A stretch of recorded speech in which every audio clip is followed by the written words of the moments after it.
Hello friends, இன்றைக்கி டேஸ்டியான சீரக சம்பா மஷ்ரூம் பிரியாணி எப்படி செய்யலாம் பார்க்கலாமா? ஒரு குக்கர் எடுத்துக்கோங்க, அதில் தேவையான அளவு எண்ணெய் ஊற்றிக்கோங்க. அதில் பட்டை லவங்கெல்லாம் சேர்த்துக்கோங்க. கட் பண்ணி வச்சுருக்கிற பெரிய வெங்காயம் சேர்த்துக்கிறேன். வெங்காயம் நல்லா வதங்கி வந்ததும் ஒரு பச்சை மிளகாய் சேர்த்துக்கிறேன். அது கூட ஒரு தக்காளி சேர்த்து நல்லா வதக்கி விட்டுக்கிறேன். தக்காளி வதங்கிறதுக்காக கொஞ்சமாக சால்ட் சேர்த்துக்கிறேன்.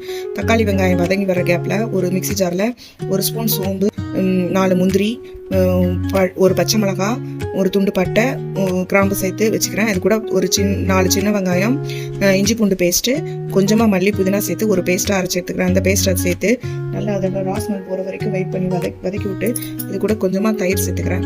இப்போ கொஞ்சம் மஞ்சத்தூள், கொஞ்சமாக பிளெயின் மிளகாத்தூள் சேர்த்து நல்லா கலந்து விட்டுக்கிறேன். இப்போ தேவையான அளவு உப்பு சேர்த்து கட் பண்ணி வச்சுக்கிற மஷ்ரூம் சேர்த்து நல்லா வதக்கி விட்டுக்கிறேன். இப்போ கொஞ்சம் ஒரு 2-3 மினிட்ஸ் வதக்கி விட்டு 2-3 மினிட்ஸ் வெயிட் பண்ணி நல்லா தண்ணி வற்றி வந்ததும் இப்போ தேவையான அளவு தண்ணி சேர்த்துக்கிறேன்.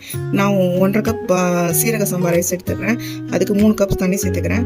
தண்ணி நல்லா கொதிச்சதும் அது லெமன் ஜூஸ் ஊற்றிக்கிறேன். அது கூட கொஞ்சம் 1 ஸ்பூன் நெய் ஊற்றி தம் வச்சுக்கிறேன். இப்போ ஒரு தவா வச்சு அது மேலே குக்கர் வச்சு கொஞ்சமாக புதினா தூவி மூடி வச்சு இப்போ ஹீட் பண்ண சுடு தண்ணி அது மேலே வச்சு ஒரு 15 மினிட்ஸ் ஸ்லோ ஃப்ளேமில் தம் வச்சுக்கிறேன். பார்த்தீங்கன்னா டேஸ்டியான பிரியாணி ரெடி.